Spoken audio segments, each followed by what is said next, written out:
Most Hong Kong people are bilingual speakers. On top of our mother tongue Cantonese, many people code mix with English to different degree. There are some English words like okay, sand, and check that are so indispensable in our everyday life conversations.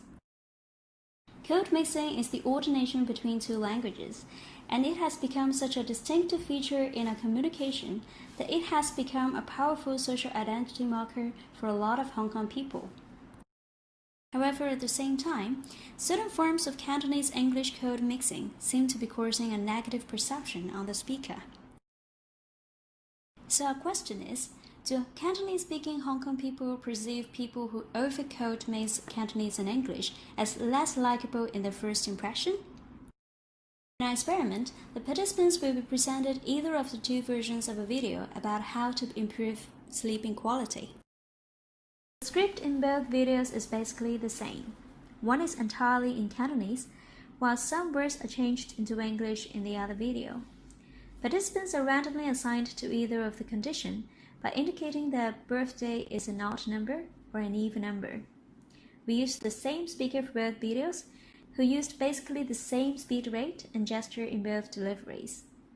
We've also chosen a topic which is not too difficult or specific, so to avoid the situation that some participants may have excessively high or low motivation to watch the video in the first place. After watching the video, the participants will then answer the questions regarding the perception of the content, some very simple questions like course evaluation. After that, the participants will be asked to rate their perception of the speaker in a Likert scale. To carefully design our experiment, first we need to know where to draw the line between normal code mixing and overcode mixing. Here are some of the rules for unacceptable code mixing identified in previous studies. Normally speaking, if the use of English words is over the normal amount of use, can be easily replaced by Cantonese, is not frequently used, or if it is too long or inserted consecutively in the sentence, is generally unacceptable by most Hong Kong people. In our experiment, the speaker violated all the norms in code mixing. The English words could be easily replaced or even more efficiently communicated in Cantonese. English words were also inserted consecutively into the sentence, making the sentence structure very clumsy. Here comes the results. We have 100 participants who participated in the code mixing and Cantonese condition more or less equally. For the perception of the speaker, the code mixing group showed a generally more negative impression towards the speaker, perceiving her to be significantly less pleasing, peaceful, and attractive. Interestingly, the participants in both conditions have basically the same view on the contents of the video. However, the code mixing group is much less likely to put the sleeping advice into practice, which can be seen as a behavioral indicator of their negative impression of the speaker. So the results show that the overcode mixing really does have a negative effect on the listener's first impression of the speaker. In the following, we'll explain the findings with the communication accommodation theory. First of all, we don't communicate just to exchange our ideas and emotions. We also convey which social group we belong to and also our social status. According to the communication accommodation theory, when we communicate, we would adjust our speaking style in response to the listener. Speakers would use different communication strategies to achieve a desired level of social distance between themselves and the listener, meaning the speaker will imply in the speech style whether they're in the same group or in a different social group with the listener. In general, the speaker will have two communication strategies. One is convergence and the other is divergence. Convergence is a way to become more similar to the receiver's behavior by adapting to the communication norms. It is usually done to gain social approval or in-group identity. Divergence, on the other hand, is a way of communication that emphasizes the differences between the speaker and the listener, which is usually a strategy to communicate an out-group identity. However, it's not just the speaker's behavior that matters. The listener's attribution style and perception is also critical in forming an impression of the speaker. Generally speaking, as similarity usually attracts, convergence is generally perceived as more positive and divergence is generally perceived as more negative. But whether the listener attributes the speaker's strategy internally to the speaker's character or externally to other factors does affect the degree of the impression making. In our experiment, the speaker's excessive and unacceptable use of code mixing is a clear violation of the communication norm of most Hong Kong people. Therefore, she is displaying a divergent strategy to emphasize the distinctiveness with the listeners, who in this case are participants in the experiment. However, divergence only means different. To look into why it is perceived negatively by our participants, we need to delve into their attribution style. Based on our findings, we infer that the participants might have attributed the speaker's divergent strategy internally to the speaker's own character, as they think the speaker is being intentional in not accommodating their usual communication norm. They have a negative impression of her.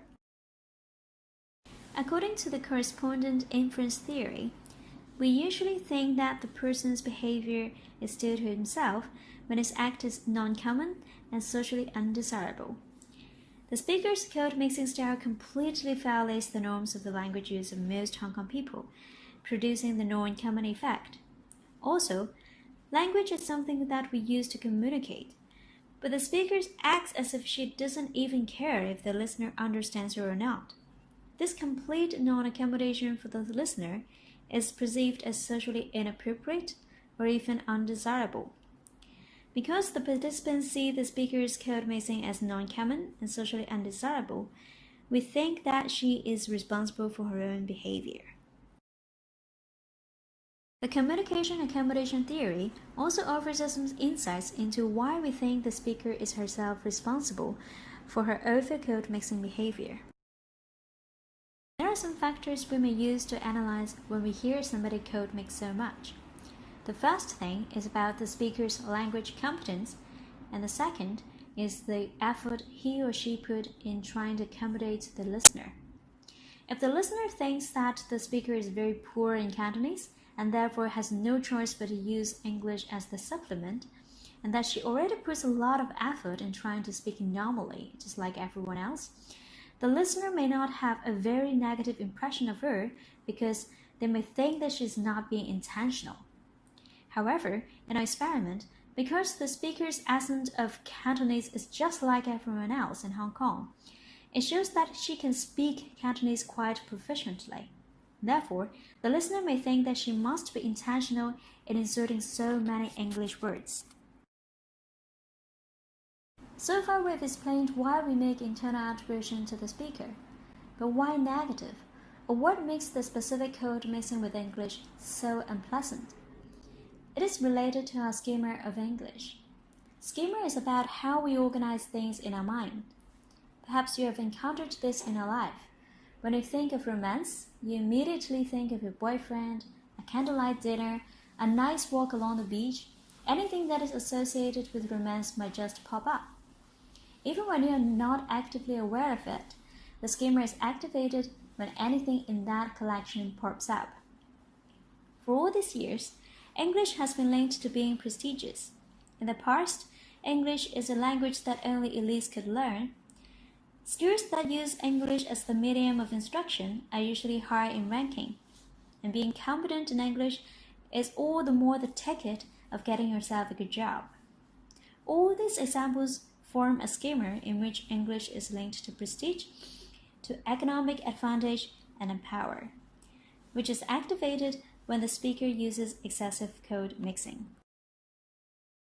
So many English words inserted in a speech, it's easy to interpret that she's trying to upward diverge her social status by showing her distinct speaking style. So we may think that she's being pretentious by trying to affiliate herself with a privileged class. Such an attempt to show her superior identity makes us have a negative impression of her. To conclude, people who code mix excessively use divergent strategy to show their distinctiveness. The receiver also attributes such behavior to the speaker's negative motive, that is, to intentionally not accommodate them in order to show power and status. All these result in a negative evaluation of the speaker. It highlights that both the speaker and the listener have a role to play in shaping the impression of people who code mix too much. That's the end of our presentation. Thank you.